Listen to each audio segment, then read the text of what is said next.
I'm Jonathan Knight, and I'm the general manager of New York Times Games. Our puzzles are human-made every day with the standards you'd expect from the New York Times.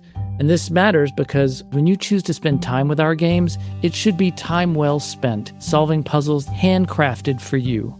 We think that's something worth investing in and something worth paying for.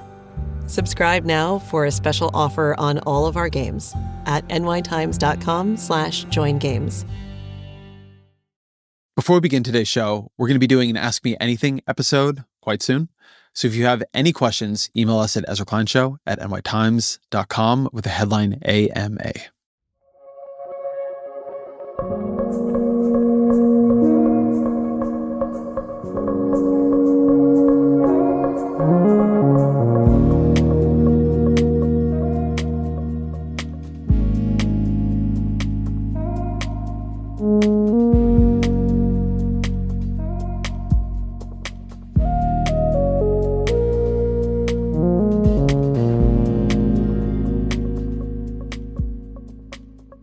Over the past 6 months, I keep telling people, we are living in super sad true love story. And sometimes they'll say to me, what was super sad true love story? What do you mean? Super sad true love story, if for some terrible reason you don't know, is a 2010 book by Gary Shteyngart. And I think more than any other book, it predicted the strangeness of the world we live in today. And also a lot of what it feels like to live in it. All of the constant staring at screens, the hypervisual nature of modern life, the obsession with wellness and longevity and looksmaxxing amidst the backdrop of a country that often feels like it's falling apart. Is that what you signed up for? We are living in a time of profound corruption. Inflation is hitting its highest point in 3 years. A world where everybody is upset and they're grabbing at the wrong things to try to fix it. I wanted to understand how the author of this book, Gary Shteyngart, had predicted all this, how he had known what it was going to feel like well into the future of when he was writing. Gary Shteyngart, of course, has written a number of wonderful novels, including The Russian Debutante's Handbook, Absurdistan, and his most recent Vera or Faith. He's also written all these amazing essays on travel and cruise ships and martinis and his love of suits and watches. Many of those essays will be collected in a new book coming out in November called The Sensualist. That name, The Sensualist, I think tells you something about what his project is, what he believes is necessary to live well in a moment like this one. But I wanted to talk to him about all of it. As always, my email, ezrakleinshow@nytimes.com.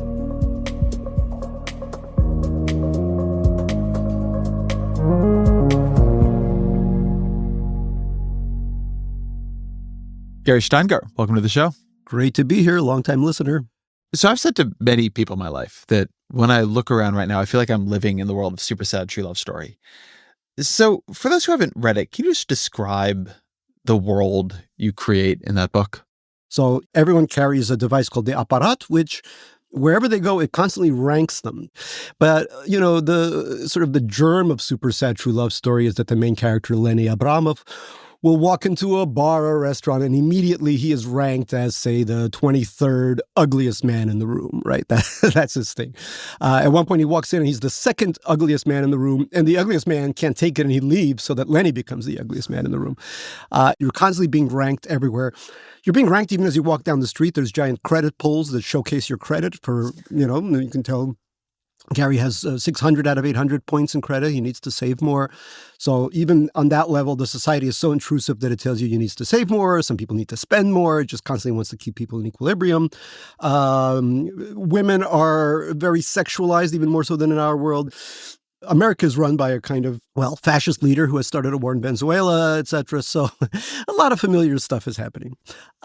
There's two main characters. Lenny is kind of like me, a sort of neo-nebbish who's Gen X, which is this interesting generation that's kind of a bridge between the analog and the digital worlds. And Eunice is 10, 15 years younger than him, but she's already a full digital native. So probably, you know, if you think millennial or something like that. And so this is a very unlikely love affair between two people. And I think the biggest thing that holds them back is the fact that they live in two different worlds.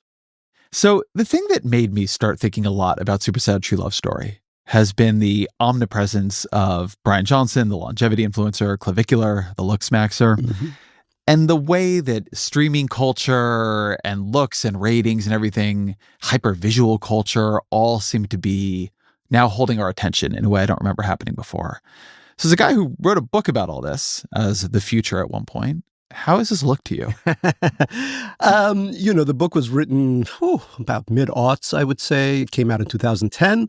As I was writing, I was thinking, this future might be possible in, 30 years. Usually when people are writing speculative fiction, they give themselves that 30-year corridor. But it happened, 10 years later, 14, 15 years later. There's an invasion of Venezuela in this book. Oh, yeah, there is an invasion of Venezuela in the book. Venezuela. Israel is controlled by a Smotrich-like party. It's called Security State Security Israel. State Israel. It's this kind of Jewish Iran, if you will, which I think is where we're headed. But the main thing I was kind of thinking was, one of the main things was the way young people, including myself when I got into, social media, was the way we were into being ranked. This was something very new to me. I mean, I guess it's always been a thing, people apply to college and then they're ranked to get in, or, athletes are ranked, blah, blah, blah. We're in a very competitive society. And in this book, there's a thing called Rate Me Plus Technology, which constantly ranks people over and over, not just on their looks, but also on their finances, every single aspect of their being. And at one point, the internet of the future goes out and the Rate Me Plus technology disappears and young people start killing themselves because they just can't understand how they can live without knowing where they fit into the grander scheme of things. Yeah, I thought that was I actually have that quote here. I found it very moving. You talk about these young people who committed suicide in the building complex, and you write, one wrote quite eloquently about how he reached out to life, but found there only walls and thoughts and faces, which weren't enough. He needed to be ranked to know his place in this world. Yeah. Yeah. I mean, when I wrote that, I remember feeling a little chilled myself because I wondered if that's what the new technology that I was being exposed to, the Zuckerberg technology, was doing to me a little bit, because I would, I travel a lot, and there were times when I would go to, some kind of Uzbekistan-like country, and where at that point, you just didn't have constant contact with the internet. And I would find myself going through withdrawal, if I went for 2-3 weeks, and I was like, but who am I now? I'm just Gary on the block. I don't have, that other, I fell into that trap so quickly. I have friends, relatives who work in Silicon Valley that they really create barriers between their kids and this technology. They know exactly what they're making, and they want their kids as far away from it as possible.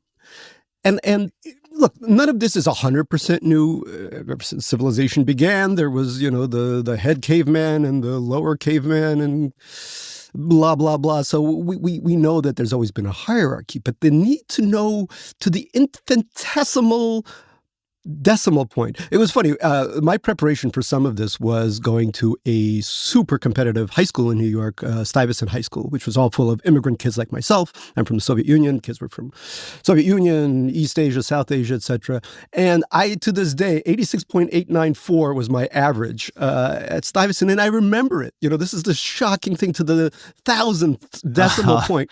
And that, I think, prepared me in some ways. Stuyvesant prepared me for this world in which every single metric is constantly deployed against you, I would say, because none of these people are enjoying life. When you look at all these men who are, measuring their cheekbone to the nth millimeter, this isn't a good way to live. So this, to me, it's the other interesting thing about the book, and it also comes up in your book of essays, but it is this simultaneous obsession with living forever without enjoying life. Right. And what I always find so fascinating about when I watch Bryan Johnson, and I don't mean to be insulting anybody's life decisions here, but I don't know if I don't want to live like that. Your life goal is to drive down your heart rate. Okay. The reason is because the lower your heart rate goes, the better your sleep, the better willpower. More willpower, better exercise, better food. When your heart rate is high, bad sleep, bad willpower, no exercise, and bad food. So resting heart rate is the most important marker of your entire life. I think the reason he is so fascinating people in part is that to constantly have this level of self-examination, this level of diagnostics. I mean, you have a partner now, and so the first thing you do is you go online and talk about her vaginal biome. Good relationships are really rare. And Kate is important to me because she really does feel like my other half. Biohacker Bryan Johnson recently boasted about his girlfriend's top 1% vagina, sparking interest in at-home vaginal microbiome tests. Yes, you got to get that vaginal biome.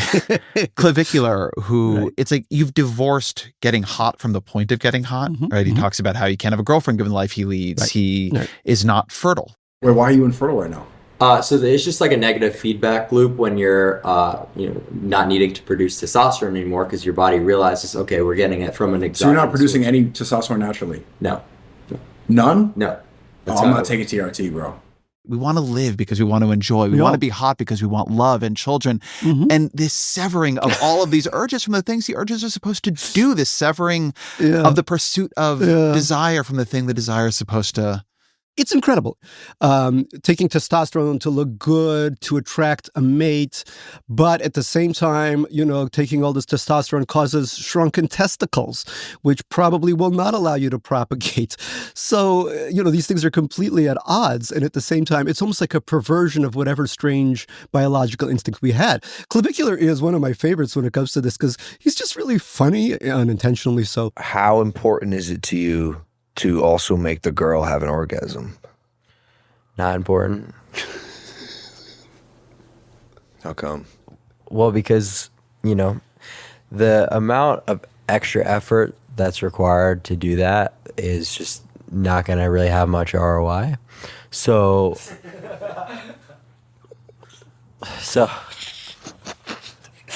I don't. Well, it's true. I mean, really. That means return on investment. He'll talk about how knowing that he can have sex with a given woman, is way more important for him than actually having sex with the woman. It's the ranking, the ranking. But, and so it's like, but wasn't sex supposed to be enjoyable? Especially when you're 21. I remember, it took me a while until I started having sex. But when I did, I was like, this is the most incredible thing that's ever happened to me. I don't care if I die tomorrow. If I keep having this, for the next 24 hours, this is kind of it. I'll give you another example, which is a little strange. But so I've been teaching creative writing at Columbia for about 20 years now. And I've noticed the way, and my students are wonderful, they write wonderfully, the craftsmanship keeps getting better and better. But the things they write about have changed so drastically. 20 years ago in the aughts, there was this kind of John Cheever bisexual energy going on. Where explain what a John Cheever bisexual energy is. You can't move that fast. Sorry. Well, the Cheever Updike Roth era, and I know that skews very masculine, right? There was, people wrote about sex nonstop. I mentioned Cheever because at least he had a lot of, he was bisexual himself, and there was an appreciation of both hetero and homosexuality. So, but what I'm trying to say in general is that sex was appreciated as a major life force.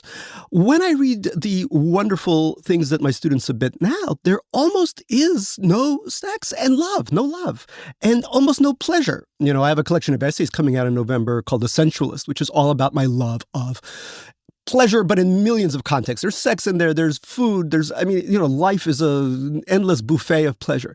And this clavicular generation just says, nah, we don't want that. You might as well be an algorithm. We just want to match up to all these metrics and say, done, check, check, check. We are the best. We won. And that's that. What's your view of where that came from? I think it's, when I look at my students, we're talking about our place in the world earlier. They're unsure of the world's place in the world. They don't know what's going to happen next. Everything is a source of anxiety. Half of what my students write, if not more, is speculative fiction of one sort or another, right? And the speculation isn't that, we're going to be living in a utopia in 20 years. It's the mood is, the vibes, as they say, are, they're low-key horrible. It's like we've separated ourselves so much from the possibility of joy that to make it the subject of a book or of a story seems almost privileged. Like you don't want to touch that anymore. And I'm not saying that, the Cheever Updike crew didn't write in a solipsistic way about whatever, their own identity as wealthy white people in Scarsdale or whatever. Obviously there was a lot of that kind of stuff as well. But there was a sense that life wasn't entirely hopeless. When I read a lot of modern literary fiction, the driving force to me is neurosis. Yeah. People being anxious, being unsure, being self-loathing. Sure. I find it very, very, very depressing. Yeah. Like when you describe that, right, it does, like late mid 20th century male writing was very horny. Yeah. And like 2020s writing is very nervous. Yeah.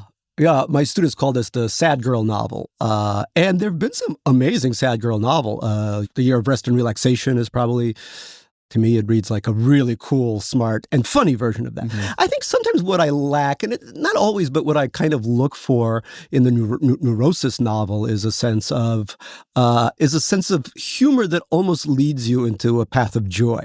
You know, I teach a class called "So You Want to Write Funny" at Columbia, and for example, you know, we talk about neurosis, like I teach Portnoy's Complaint. You know, and that is obviously it's all set in a psychiatrist's office. It's this neurotic, horny Jew, like they don't make him anymore, right? And he's just chomping at the bit to get out of his particular identity and just to have sex with every non-Jewish woman he can find. And that is, I mean, wrong in many ways, but also really, really funny. The pursuit of it is very, very funny. Look, super sad is the word sad is the second part of the second word in the title, but I hope that Lenny, when he finds the love of his life, Eunice, when he goes out with his friends, that there's still an avenue toward a kind of overwhelming feeling of contentment that may go away by the next day or when the hangover sets in, but that is there at least for a while. There's a character in Superset True Love Story who I think is interesting for this conversation, which is Joshi, Lenny's boss. Yeah. Tell me a bit about Joshi. So Joshi is, let's see, how old is Joshi? Well, we don't even know how old Joshi is. He could be in his 80s, but it doesn't matter because he is using every kind of anti-aging technique possible. Joshi does not want to die. He feels, and this is interesting because I think this is true of so many of the people that use this kind of technology, he feels that he hasn't really lived, that he hasn't really had a good life. A lot of people, and I know a lot of people in, for example, finance, because I wrote a book, Lake Success, that was set in the world of hedge funders, so I had to spend 4 years hanging out with them. I think not 100%, but so many of the ones I've met have had really unremarkably awful childhoods. And there's a need to somehow create the perfect life and live that life. And that life is always the opposite of the rearview mirror. I don't know, always in the windshield. You're always looking forward to it. It never quite comes. But in order to reach it one day, one has to extend life almost indefinitely. I remember one of the first things when we emigrated to America, my parents would say about Americans, who always seemed so unhappy despite the fact that they were so much richer than us. We were living on government cheese for a time, you know. And my parents and other Russians would say, "Они от жира бесятся," which translates very vaguely as, "they're wild with their own fat." They're so juicy and fat, and yet they don't know what to do with it. Just enjoy the fat, you know. But sometimes this greater meaning combines with this egotistical impulse to have more and more and more, and to not die is one of those almost Protestant kind of extension of everything and striving. Why should the striving ever end? Well, there's the search for greater meaning, then there's where you're searching for it. I mean, one of the fundamental things about Supersad, and that feels like a fundamental thing of modern life, is everybody's looking for it in a screen. Right. And you have one of the fun Phillips of the book is that talking to other people is called verbaling. Right? You've needed to create a different linguistic category for what it is we're doing when we have a conversation. And, you know, screens are made by corporations. Yes. Corporations have their own incentives and their own things they're trying to do. And what they're trying to do is not make you happy. Right. They're trying to make you keep coming back. Right. And nothing keeps you coming back like a ranking. There was a funny tweet I saw today, and it said, you know, Sisyphus' life would have been much better if every time he got the rock to the top, he got some points. And if he could then like exchange those points for stickers, you know? Stickers that he could put on the rock, right? Yeah, that'd be great. Oh my God. Now that is really, really smart. But so there is this I mean, the way you talk about eating a bowl of pasta, it's fundamentally erotic. Right. So often in a bar, I'll see like people who are together, they're like on some kind of a date, a married couple or a non-married couple, I don't know, and they're both looking at their phones. Mm-hmm.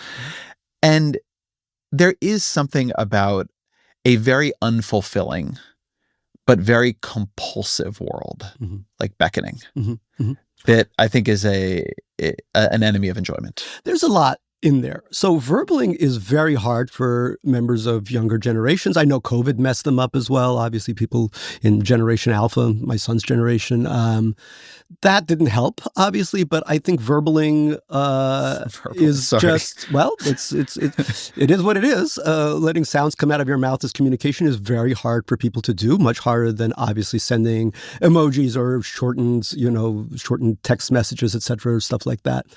And I think it's interesting when you look at someone who is, for example, doing looksmaxxing, who is using a hammer, talk about the opposite of joy, this anti-enjoyment. You're hammering your cheekbone in to make it a certain metric. Describe what bone smashing is. So bone smashing is based off of Wolff's Law that, when you break down a bone, it grows back stronger. And you feel like this is how you make yourself attractive to women. But the real way to make, and I learned this as a small furry immigrant without a great deal of good looks, you attract women by verbaling with them and saying interesting things, being an interesting human being, listening to them, and then getting into conversations with them, having any kind of charisma that allows you to actually interact with somebody of the opposite or the same sex, whatever your preference is.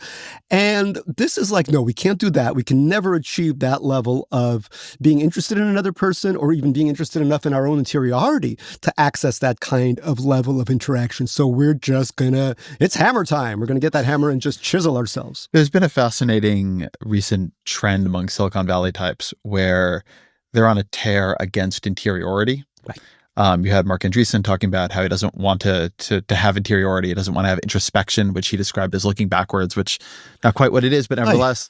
You said something that I love and I never hear other entrepreneurs talk about, but I think it's super important, that you don't have any levels of introspection. Yes, zero, as little as possible. Why? Move forward, go. Yeah, I don't know. I found people who dwell in the past get stuck in the past. It's a real problem, and it's a problem at work and it's a problem at home. And I've been trying to think on this, right? Because I mean, these are smart people, right? And I do think it is in some ways if I'm being maximally generous, it is in some ways a reaction to what I was talking about a minute ago, where a lot of modern intellectual culture is very neurotic and very anxious and is endlessly displaying how anxious it is. But then you go all the way to the other side to where you're not thinking in a deep way about yourself at all and not trying to self-understand at all. And that is the opposite problem and dysfunction. Right. Yeah, that's a very interesting way, and I think a correct way to put it. There's a lot of interesting things about who these people are, and this may seem a little out there, but I would say that you can't look at people like Musk and not think of neurodivergence, but also neurodivergence combined with terrible parenting. Now, you have somebody like Elon, right, who obviously proclaims to be neurodivergent, who was raised by possibly the worst father this side of Woody Allen. I mean, so you have someone who obviously cannot deal with somebody with special needs, and at the same time, somebody who possesses all of the gifts that those special needs, in the case of neurodivergence, give him. I think when I was, 5 or 6 or something, I thought I was insane. Why'd you think you were insane? Because it was clear that other people their mind wasn't exploding with ideas all the time. They weren't expressing it. They weren't talking about it all the time. And you realize by the time you were 5 or 6, like, oh, they're probably not even getting this thing that I'm getting. No. It was just strange. It was like, I'm strange. That was my conclusion. I'm strange. So you have this strange combination where it's somewhere in growing up, these people were not given the opportunity by the school system, by their parents, by relatives, to look inwards. Looking inwards was considered something so wrong that there was never a skill developed for it. Let me go back to the Mark Andreessens of the world, because I think what they might say on your riff on Elon Musk there is, and Musk hates his father, to note that here. Sure.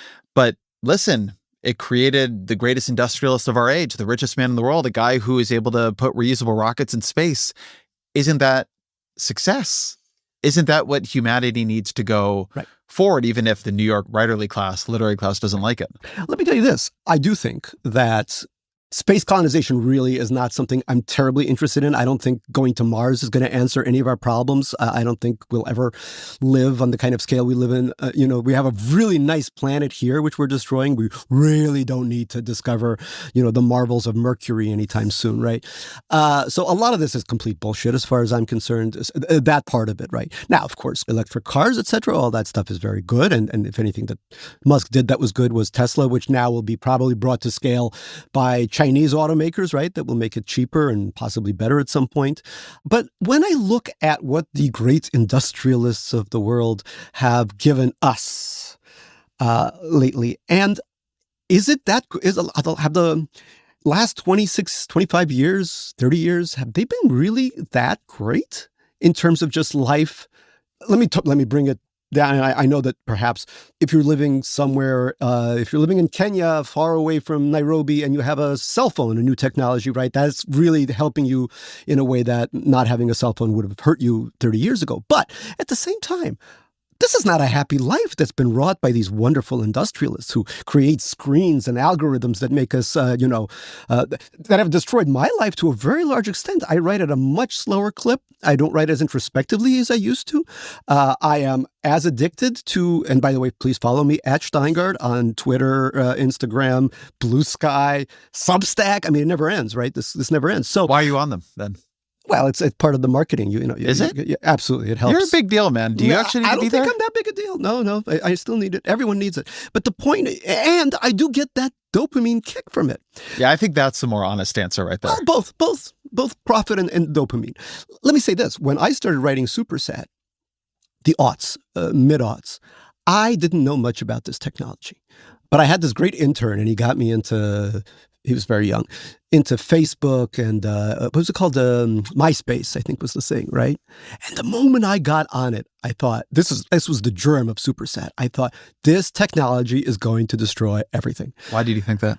Because I knew, look, when you're a writer or an artist, you are a part of a narcissist, right? You are partly at least a narcissist, because what do you do this for? You don't just do this. There was a great way of putting it in the Soviet Union when people were writing things that the system would hate so much that you knew you could never publish it. It was called pisать в stol, to write into your desk, literally.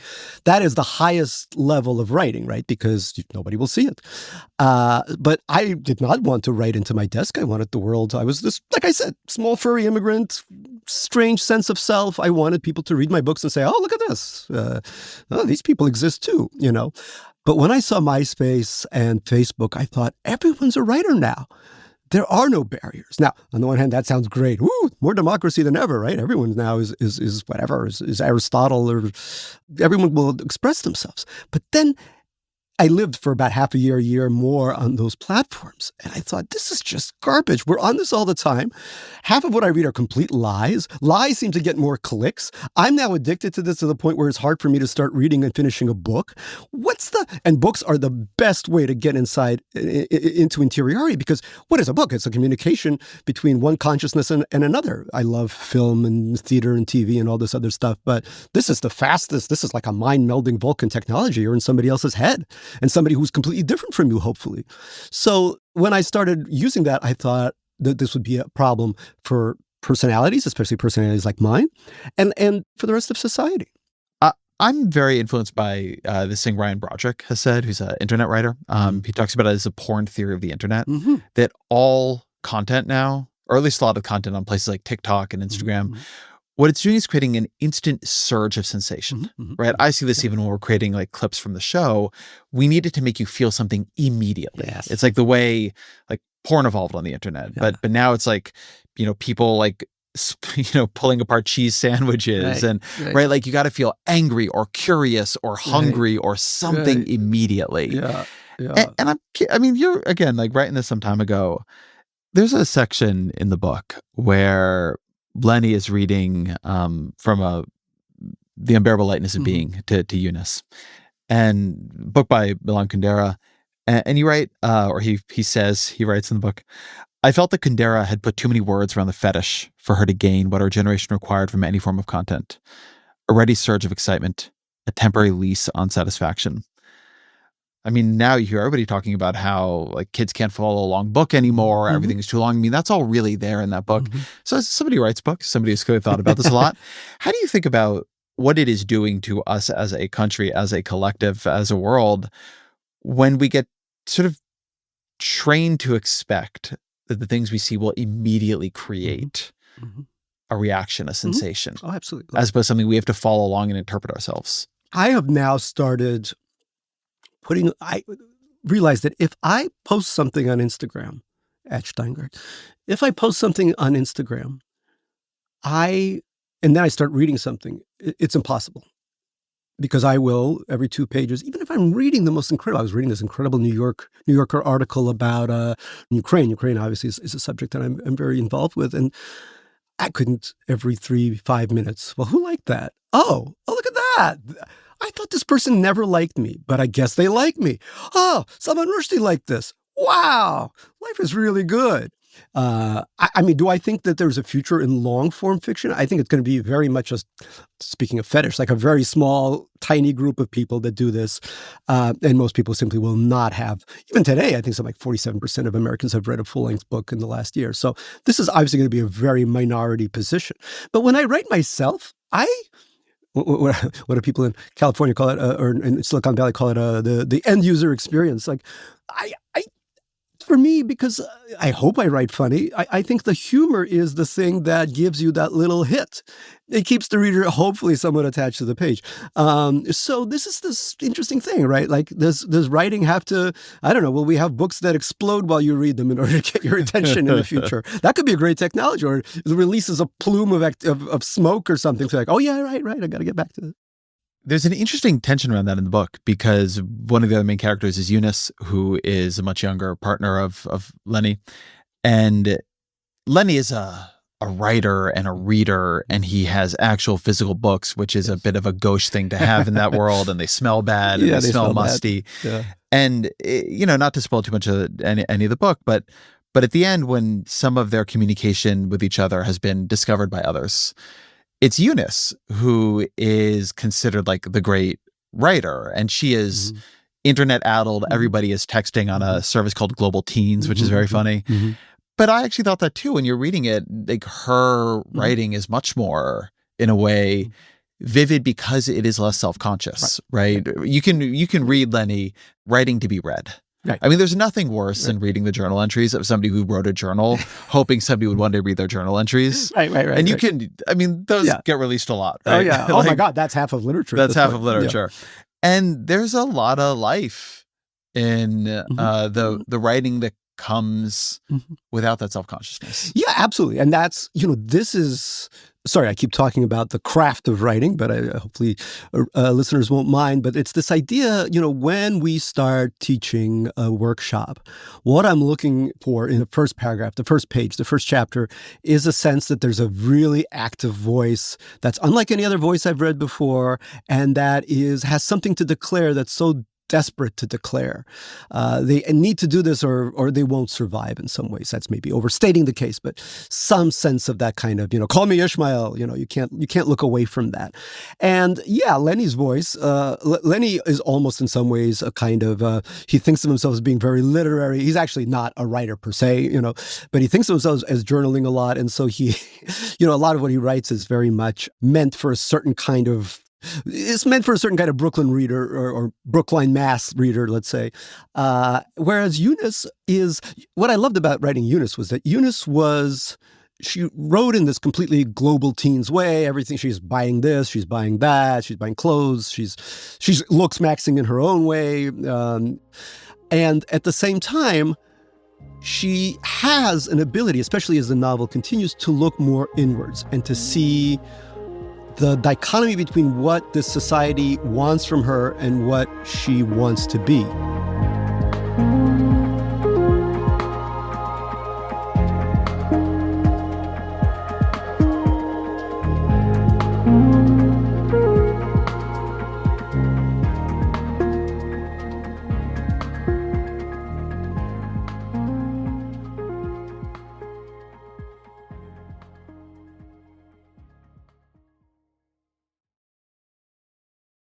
Tell me if any of this sounds familiar. Eating meat is the key to good health. Nicotine can boost brain function. GLP-1s are a miracle drug. I'm Danny Blum. I'm a health reporter at the New York Times. We're bombarded pretty much constantly with claims about how to live better and feel better, and it's really hard to separate fact from fiction. That's what really differentiates my reporting and the Times, is that I am scouring the science, I am speaking with leading experts, I am making sure that everything I write is rigorously researched, reported, and that I can back it up. And when the science isn't clear, sometimes that is the story, that we don't know the answers yet. And that's a level of nuance and depth you're not going to get just floating around the internet. That's what you get when you subscribe to the New York Times. If you already subscribe, thanks. If you'd like to, go to nytimes.com/subscribe. One of the things, going back to the subject of Clavicular, is I find him to be a very tragic figure. Doesn't seem happy to me. Like, I just saw pictures of him after getting a rhinoplasty, a nose job. His nose seemed fine to me before. And he just like is miserable in their wheelchair and is like, kind of like small legs are out and people are making fun of them on the internet. Oh my God. And you just think like this guy has achieved a level of social notoriety that is remarkable. I mean, most successful streamer of the age.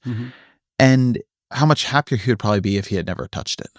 And like, look, I'm not in there, but I like, this is not good for people to be putting that much of their lives forward, to have so little backstage in their own mind. And you're writing there about a world in which this has become very, very common. And one of the things that I see in our world is that this has become very, very common. The number of people with a brand, everybody, on TikTok. And I wonder what you think it does to people when they keep offering up things that are so cherished to them, right? Like, and important, and that they're insecure about, right? How do I look? Am I loved? Am I successful? Who am I?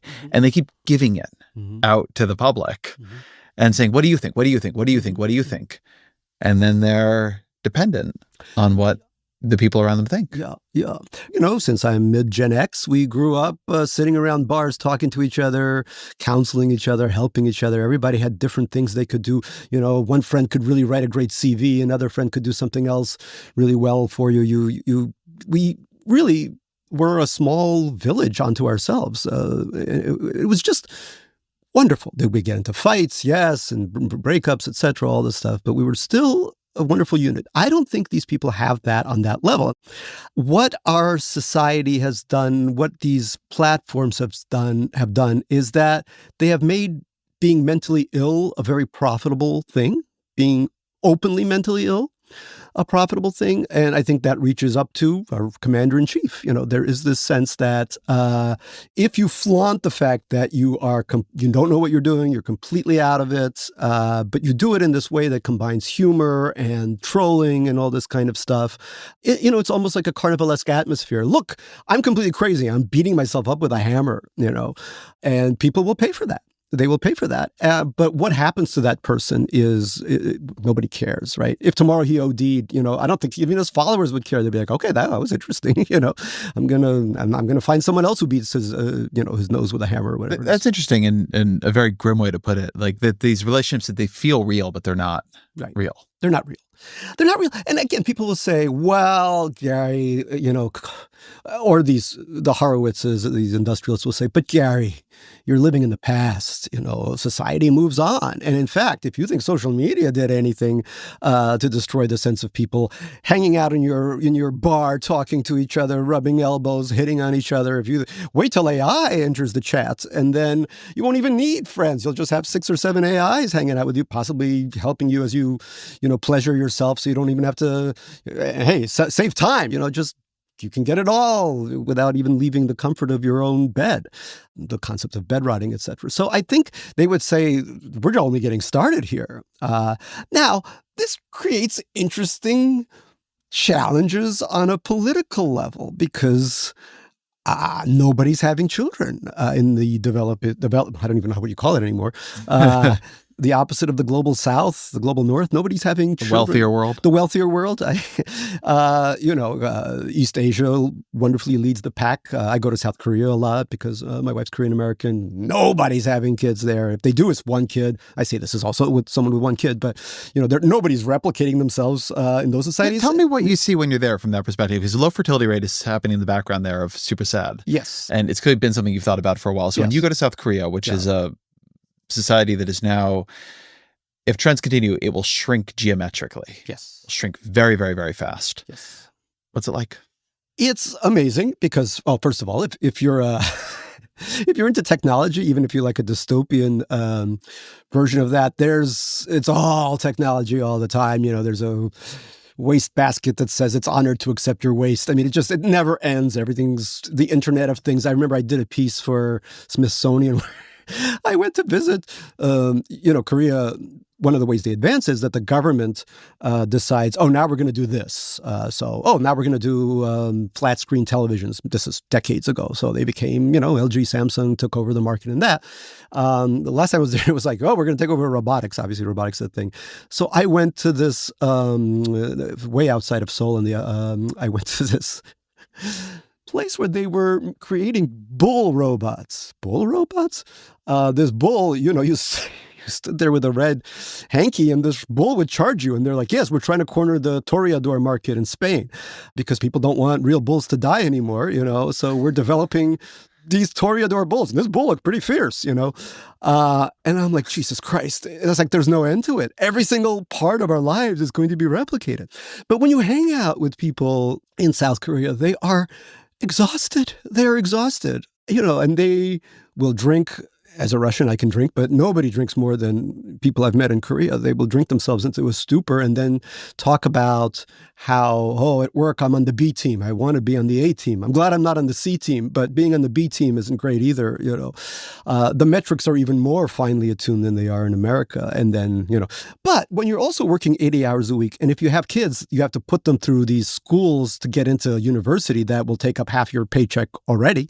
So having one kid is already a gigantic undertaking. Having two is basically an impossibility for most Koreans. And I think that's where we're going to. I think there's a really interesting way this actually connects to rankings. One just fascinating thing about fertility rates around the world is that people tend to have a lot of kids, but sometimes when they're very, very rich, but also when they're quite poor. And then in the middle here, it's too expensive to have kids. Right. And it's not that that's wrong, but it has to do with the positional competition of having kids when you are in richer countries in particular. Right. And I mean, obviously there's other things going on here, birth control and women's liberation and a million different things, but there is a reality that, you go to much poorer places and they have a lot more children. Yeah. And then you go to Brooklyn and everybody's like, it's too expensive to have kids. And it's not that that's fake. It's true. Right. But it has to do with, we have made having kids very, very expensive. We've made having kids very, very expensive. We've also made it too competitive. I was just in Palo Alto and I flew back to downtown Manhattan where I live. And in both of these precincts, there's this feeling that you're not just having a child, you're having a kind of, I don't know, you're having a corporation, a mini corporation that has to do really, really well. The competition among these kids, because it almost feels like these parents and the kids recognize that the pie is so small that it's so easy to get kicked out of the, whatever you want to call it, the upper middle class, the coastal elites, whatever you want to call it. And so the competition is breathtaking for just a little smidgen of the pie, God bless Clavicular. As an economic agent, he's figured out his own path forward. He's making 1.2 million or something a year by doing this complete horse shit. That's incredibly cool for him. And that, I think, that is the model that so many Americans are looking at. It used to be, I'm going to be a basketball player, I'm going to be in a cool rock and roll band. Now I'm going to be mentally ill on TikTok and I'm going to make a lot of money off that.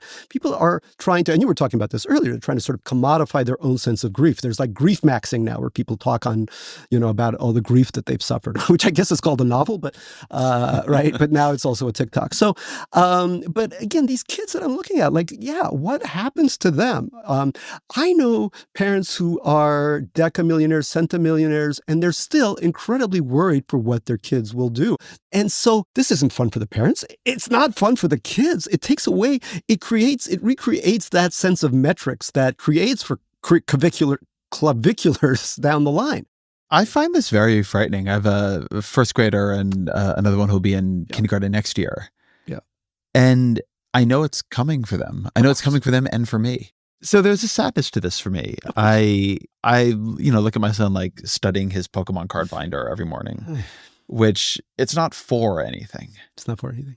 He just likes the cards because he likes the cards. Mm-hmm. And I know homework is coming in a real way. And I know the competitions are coming. And I know it'll be important for him to at least do well enough in them. And obviously for my younger one, when it's his turn. And I just feel this dread of so much of the joy being drained out of their life. One thing I can suggest is mind when your kid develops a real love, especially a love of something creative.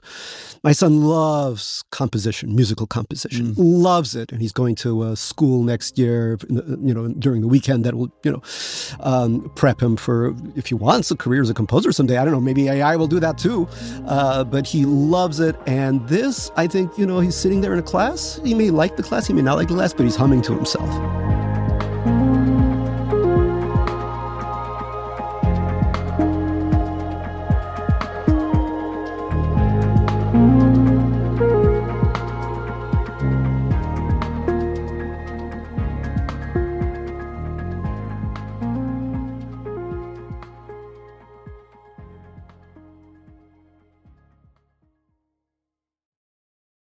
Ready to reach your weight loss goals? Hims makes it simple. Connect with a licensed provider and, if eligible, access an affordable range of FDA-approved GLP-1 medications, including the Wegovy pill. 100% online, no insurance required. This is weight loss designed for you. Visit hims.com/NYT. Individual weight loss and health outcomes will vary. Weight loss by Hims is not available in all 50 states. Wegovy is the registered trademark of Novo Nordisk A/S. To get started and learn more, including important safety information, Wegovy clinical information, and restrictions, visit hims.com.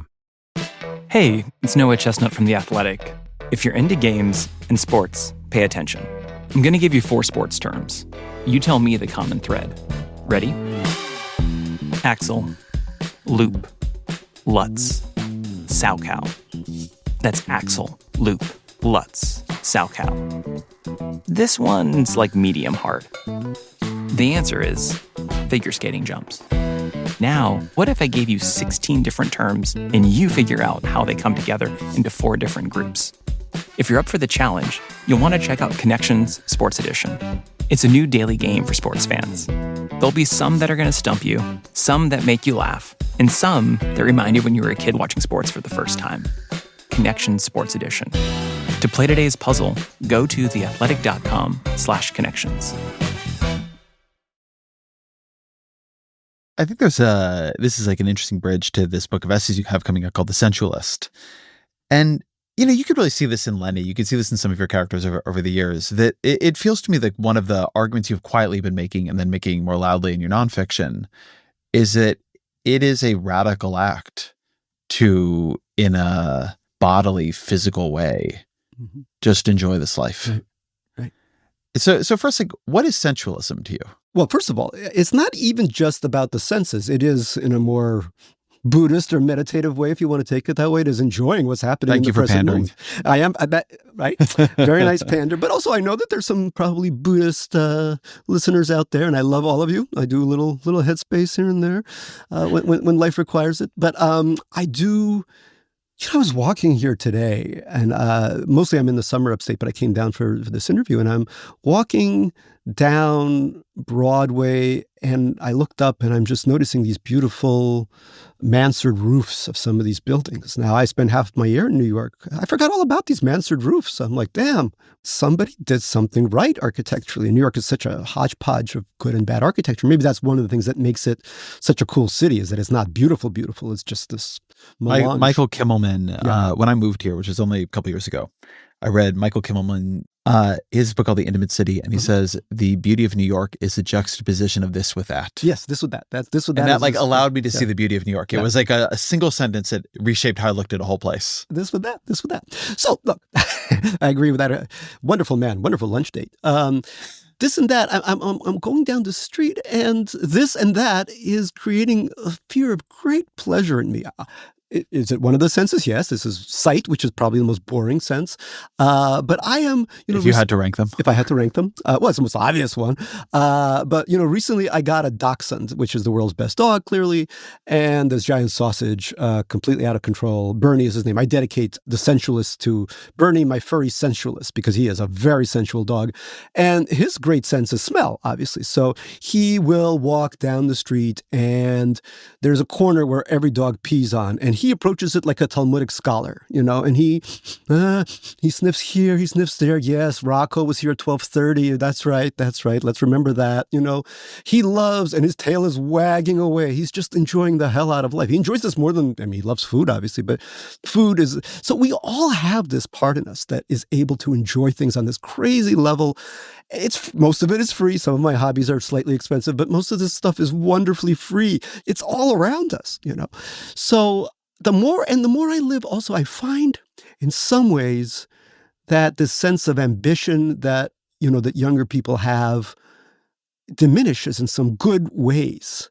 As I sort of see what the rest of my life will look like, I'm fine with it. Maybe good things will happen. Maybe some terrible things will happen. But I'm more or less okay with it as long as that sense of enjoyment doesn't leave me.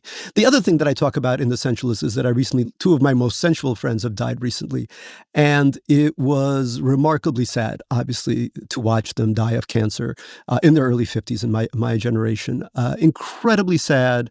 But to the last moment, they found things to enjoy. Almost to the very last moment, there were things that they enjoyed. And I think the thing they enjoyed the most was talking, verbling, if you will, with their friends. Even at the, nobody wants to verbal in Sloan Kettering. That's the worst place you want to do it. But if it's there, it still beats not having cancer, I think, and hitting yourself with a hammer to create the sense that you're meeting some metric. I think the interesting thing you're doing across these essays, which are about martinis and suits and all kinds of things, capybaras. I love capybaras. They're capybaras, that's how you say it. Well, I'm trying to be a little more Latin American, given that they mostly live in capivara in Brazil. Oh, there you go. Capybara. So there is something about the way elite culture flaunts the repression of enjoyment. Yes. I saw there was this clip that had gone viral the other day from the guy who hosts Diary of a CEO. I had a year of not drinking, decided to have a drink again. It ruined 3 days of my life. I had a couple of glasses of wine, didn't get drunk. It ruined 3 days of my life because of the domino effect it caused. So it meant that I got worse sleep that night. I ate more poorly the next day because my dopamine system or whatever, the cortisol system was all messed up. That's resilience, yeah. And then I podcasted worse. I didn't go to the gym the day after, that day or the day after because of that, because I felt really bad. I then slept worse. And I was like, oh my God, those 3 glasses of wine had this hidden domino effect that I must have been living with. And I thought this was a little bit unfair to him how viral it went, but it hit a nerve because it was hitting this culture, right? It was like an example of this culture in which there is a status in optimizing everything, the Oura ring, right? You never have a drink. And I do think people have this feeling of like, well, what about enjoyment? Like, what's the point of all this? AI can already do a bunch of the things we can do. Like, if we're not going to be here and enjoy music, enjoy a drink, enjoy great food, right? If you're going to endlessly be having like a glucose monitor and you're not a diabetic, and then you're like, well, pasta really spikes my glucose. Fancy that. And like, this is what like the people, I mean, you listen to some of the, top podcasts, which will have like all kinds of health influencers on.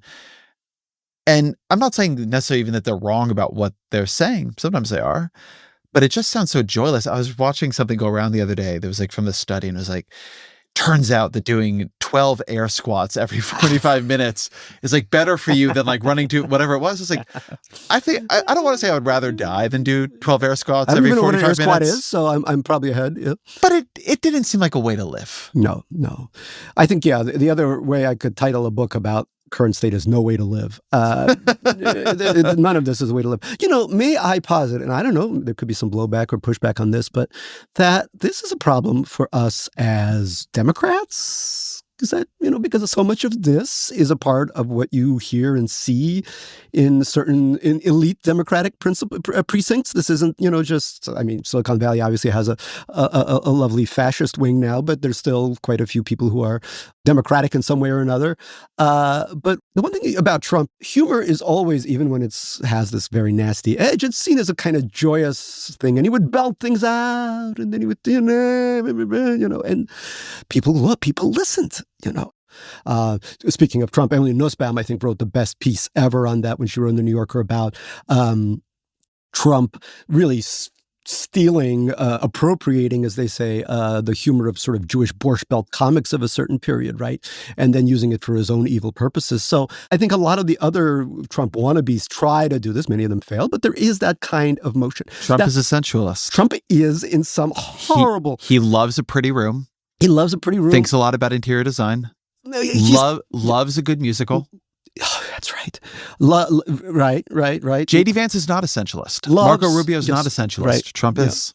I think you're absolutely right. And maybe there is, in a horrible way, something that we can take away from this. That the people that we nominate to be our leaders can't be, Kamala Harris, she talked about joy so much that you knew that there wasn't that much joy going on. It was this, look at the joy. It's what we call in fiction, telling, not showing.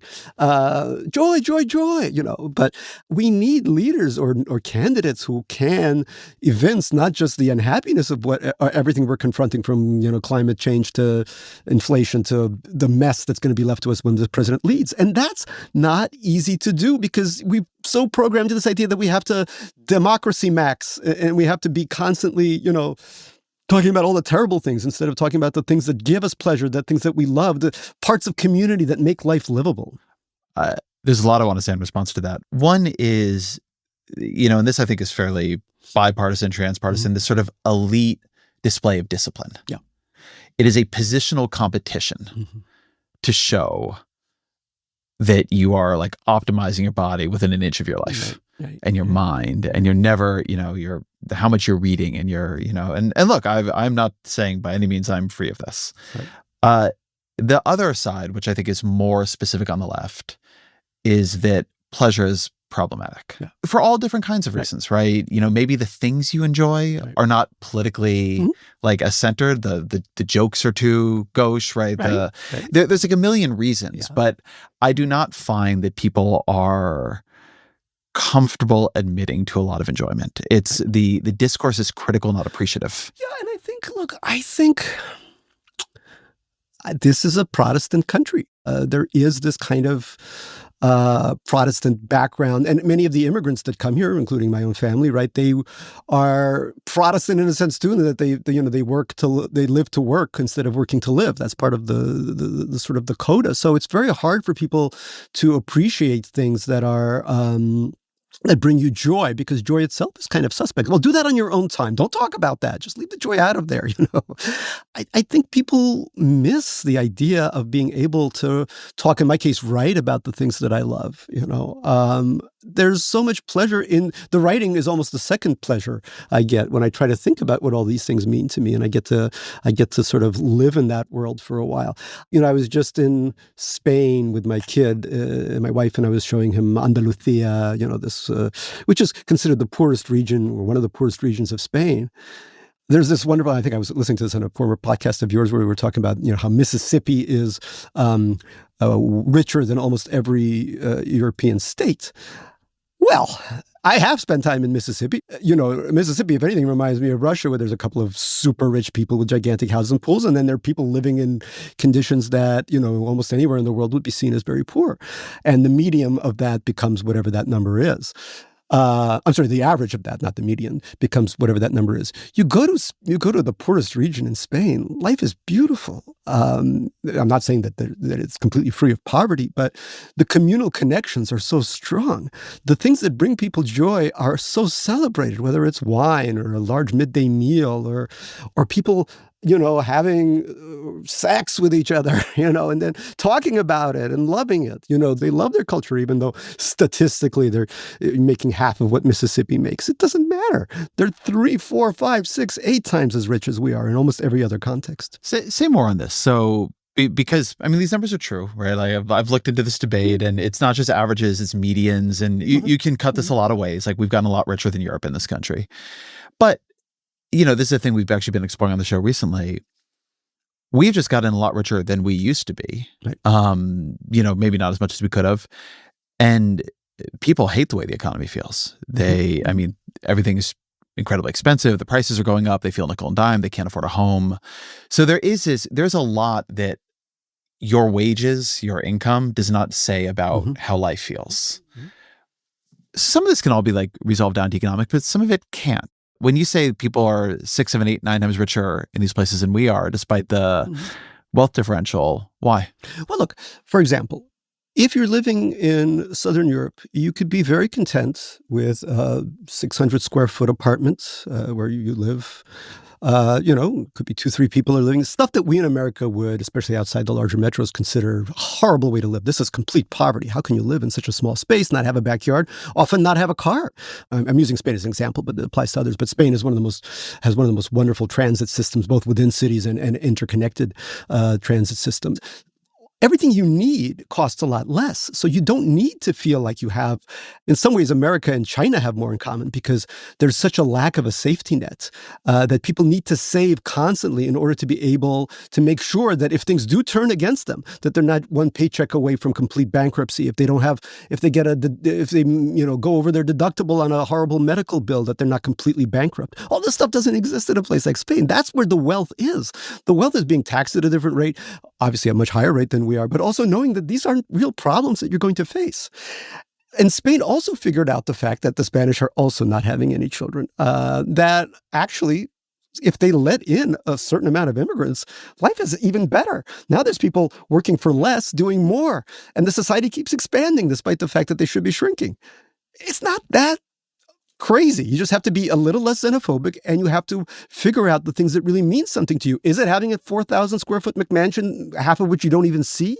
Or is it, sitting around with friends, having a botellón, having an open bottle in a square and enjoying their company? So I think this is very important. It's important in the conversation we're having about kids, about rankings, about a lot, which is the role that expectations and positional competition play in degrading the quality of life or making it feel so hard to enjoy life, right? Because, we do buy more.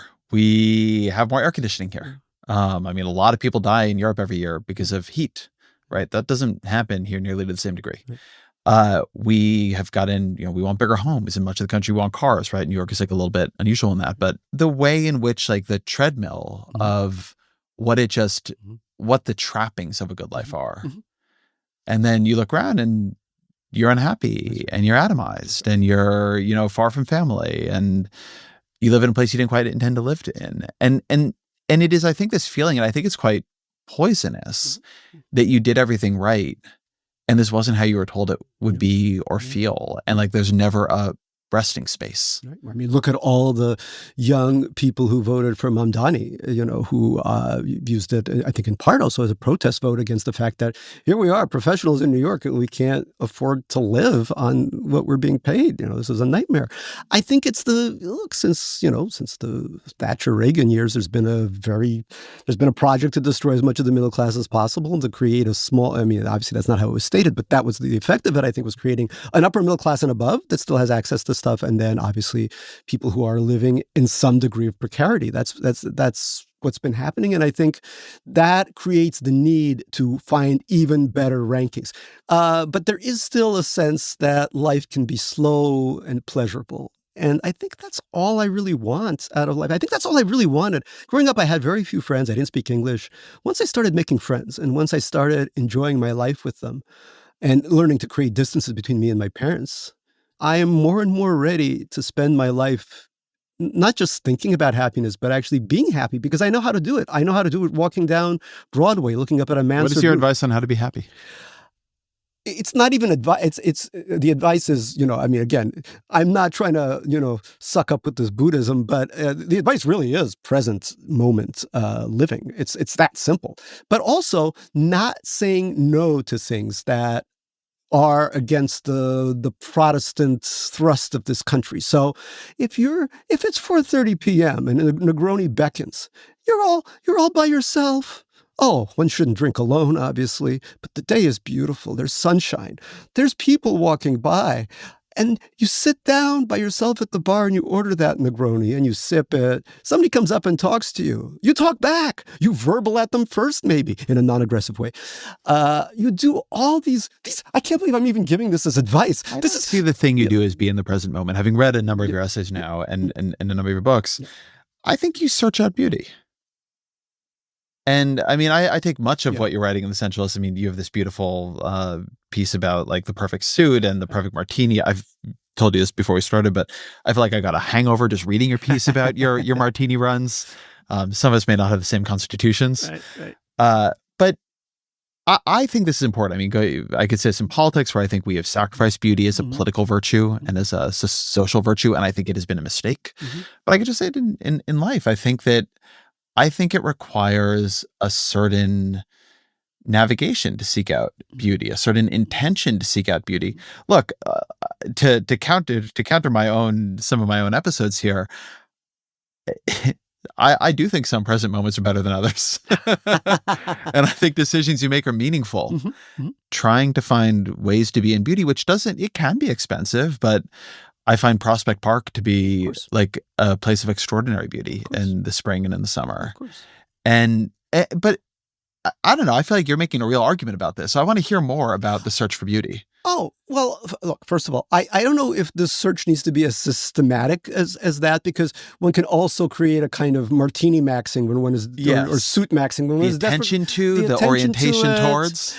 This is stuff that, look, a lot of this stuff also, I would say that even some of these hobbies, I started collecting watches, for example, only in 2016 because I knew Trump was going to win the election and I knew that I needed something to take my mind off things. Now, many people find, for example, that sports allows them, watching sports, if not participating in them, allows them to do that. I'm not a sports person, so it doesn't do that for me. But finding even a relatively hilarious hobby like watch collecting, first of all, watch collecting allowed me to meet, I had very few male friends. Most of my friends have always been women. But when you go into this very male space of watch collecting, there's all these men who come up and they're like, they're talking about the X34 movement on the Rolex SFG3 reference. And what they're really saying is, I'm lonely and I'm just so happy that I can hang out with 7 or 8 other men who share this affliction. This isn't even about money. Some people will bring their Casio G-Shock, a $58 watch, but it's a very specific $58 watch. And it makes them so happy. And you're so happy that they're happy about that watch, right?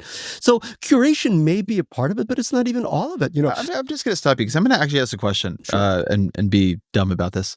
I don't get the watch thing. Help me get it. So what? And not that one. I'm sure your watch is very nice. The Casio G-Fit, like why that one? I made up a name. You made up a watch. I made up. Help me with the watch thing. Well, look, the watch I'm wearing now was made in Germany, in Glasuta, Germany. It's called a Langelsonne. It is made by hand. The movement and the markers of it were made by hand. So there is a woman who I met in Germany. Her entire job is to create a floral motif around this.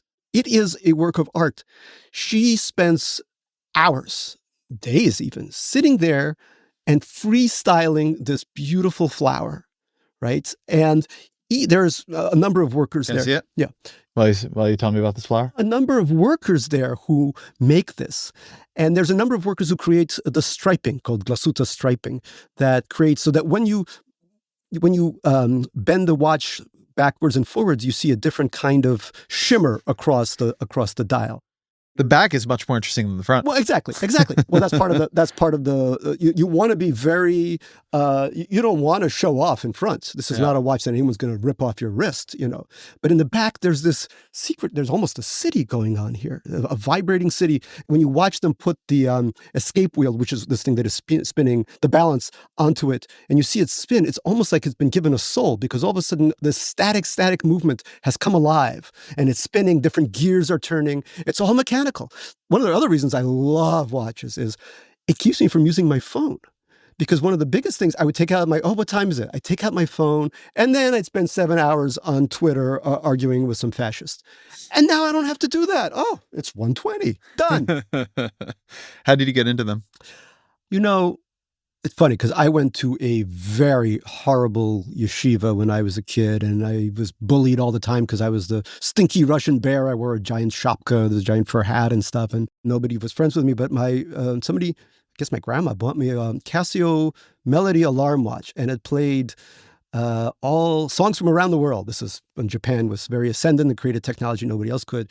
And one of the songs was Kalinka Malinka, the Russian song, Kalinka Malinka Malinka Maya. So I would hide in the bathroom away from all the bullying Jewish Queens kids and listen to that song. And it would take me back to a world which I understood. Not that I missed the politics of the Soviet Union, but I missed having a language and a culture that I understood. So this one watch had this in me. And then, of course, a bully stole the watch. And my grandmother, who spoke 3 words of English, had to go to the principal's office and say, "Boychik, steal watch." And the principal made the bully give it back. So also, this is one of the other things that happens. This is a bit of an aside, but that happens when you live life fully and amongst people. Instead of just working at home, socializing on the internet, you actually get stories. Stories happen. Interesting things happen. I want to go back to the search for beauty here, the orientation towards beauty here. Because one of the things that you're describing in your love of that watch, which I feel pulled towards, I found reading The Sensualist, again, the rest of you can't buy it yet, but you will be able to soon. November. I found it very inspiring. Thank you. And what it pulled me towards was craft. You have an adoration in that book across the watch essay, the suits essay, the martinis essay of craft. Yeah. You are drawn to human beings doing beautiful things that have taken them a lot of work to do at that level. And a lot of training. A lot of training. Tell me about that. Well, look, am I the greatest writer that ever lived? No. But I've worked my butt off to craft sentences and then to make sure that the sentences are crafted into paragraphs. This is, there's the original fun of writing a sentence or a paragraph. Oh, look at me, I got this great idea. And then you return to it and like, what the hell? This is the ugliest sentence ever written. So you craft it over and over. You chisel away here, you expand there. It's endless. I love people that do this, but you don't have to be a writer or even an artist. You can be somebody who crafts, who designs a beautiful part of a watch movement. You could be an incredible mixologist. Part of the great fun of writing that martini article is I hung out with people who make some of the best martinis ever. In the end, maybe the best martinis are made in Shibuya at something called the Zinc Bar in Tokyo. But why? I have no idea what it really. This is one of those things where, in the same way that I don't know quite how to fashion this this piece of this watch, I also don't know. I make my own martinis; they're pretty good, but there's skills and proprietary formulas that just make for a better martini in both directions. For example, a very dry martini or a very wet martini. There's a great martini at the Eel Bar in New York. So it's finding a place where the person has a history to what they're doing and so often it's been perfected over generations, and then figuring out what they do really well. And that is beauty. I wonder how much you think beauty and efficiency are opposed. Yeah, I would say so. Because what that is, and the reason that I got to that in my head was that, as you would expect with me, I went to Japan. I was like, how do all these things exist? And it turns out they have, in at least many parts, and Tokyo is one of them, they have a public policy structure that just makes it quite affordable to have shops, restaurants that not that many people are going to shop or eat at, right? They have decided to not maximize the efficiency of retail space. They've decided to allow people to do a lot of very specific and unusual things. Tokyo also builds a tremendous amount. It's an important part of it. And Chris Murphy, the senator, just gave us an interesting speech at a commencement about the problem with the American pursuit of efficiency. You are about to step into a world that prizes efficiency and the annihilation of drift and friction above all else.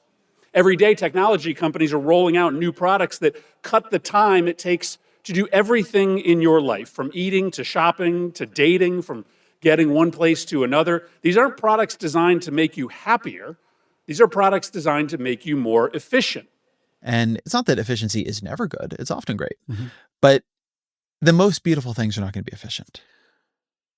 Yes. But look, This is funny. And I agree 100% that this is partly a policy thing. But look, we also suck at things that are super efficient that we should have. For example, high-speed rail, talking about Japan, but also talking about Spain, all the countries we talked about previously. Italy, which has, technologically is not the most advanced country in the world, has an excellent I'm trying to fix that, man. I'm working on it. Okay, please do, because I love high-speed rail.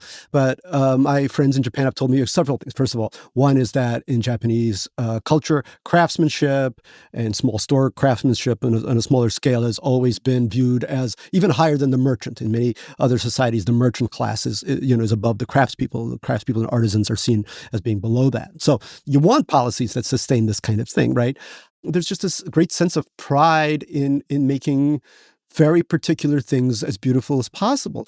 What efficiency does, I think, is it takes smaller things that are done well, and it says, well, we're going to do 8 million examples of that. And then, of course, it's not going to be that good. There's another side to this, which can be a darker side, which is how much, when we are talking about things we make, is beauty a function of scarcity, which also makes it a function of cost, right? Things are beautiful. We honor them, in part because not that many people can have them.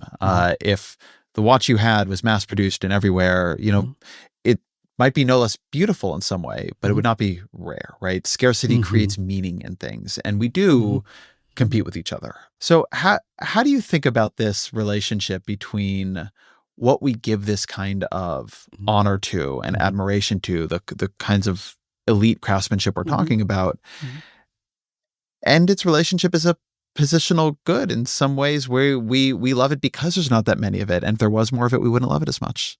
A lot of the generations that should be making them are dying out. There's actually, some of them may die out just because there won't be enough people to service these watches, to make these suits, But look, as much as I love watches and as much as I love my crazy blue suit, I love eating more.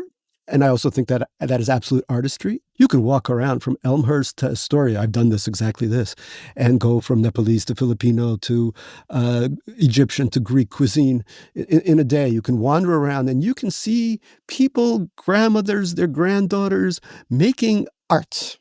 There's no rarity to it. I mean, as long as there's papayas in the world, these cuisines will exist. But they do something so loving. You marvel at it. Last time I walked down Roosevelt Avenue on a weekend, there was half the people, because this was when ICE was especially prevalent. So you could see how we're trying, this administration is trying to destroy beauty, the beauty of the fact that so many of us are from different places and create things that are beautiful but are not indigenous to America. But what I found is, through my very long research with very, very wealthy people, these are some of the least happy people I know, by far. Every aspect of their life is horrible. So when we talk about, yes, having more money, better, I guess, but to a point. And after a certain while, it's worse. It's much, much worse. Because so many of the people I would meet, right, who are hedge fund managers, and they spend their whole day competing with one another over different trades, different bets, as they call them, right? And then what do they do when it's over?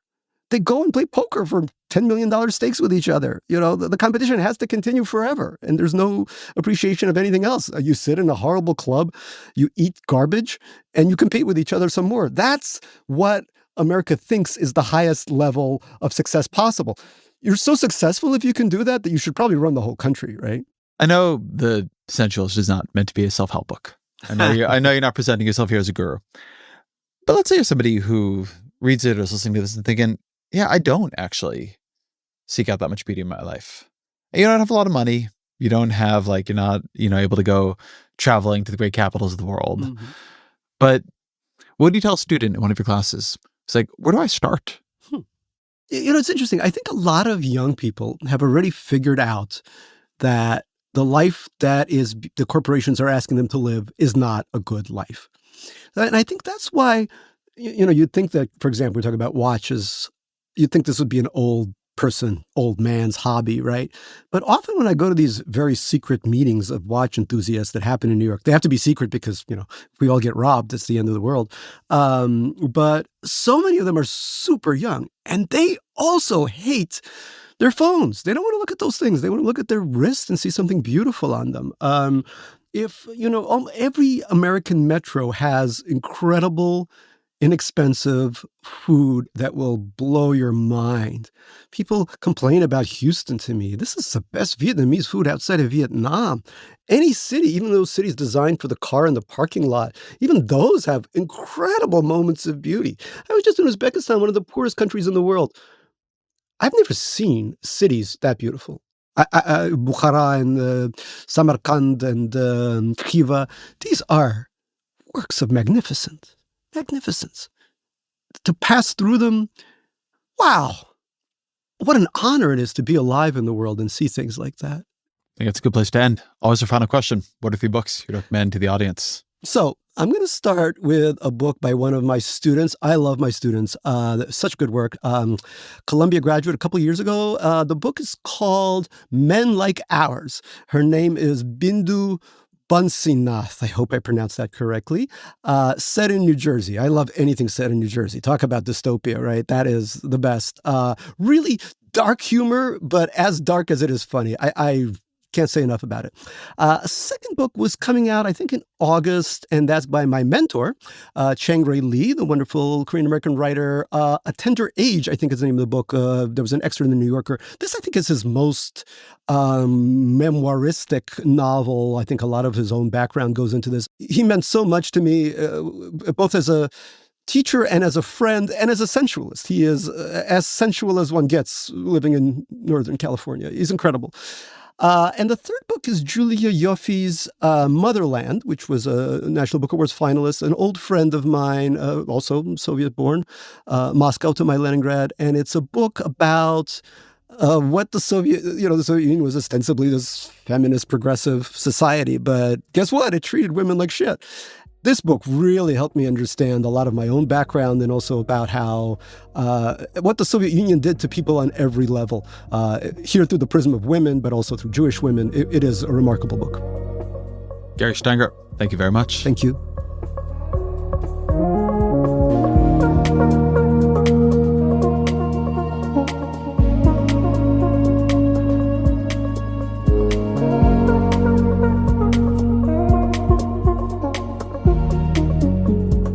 This episode of The Ezra Klein Show is produced by Annie Galvin, fact-checking by Michelle Harris and Mary Marge Locker. Our senior audio engineer is Jeff Geld, mixing by Isaac Jones. Our recording engineer is Johnny Simon. Our executive producer is Claire Gordon.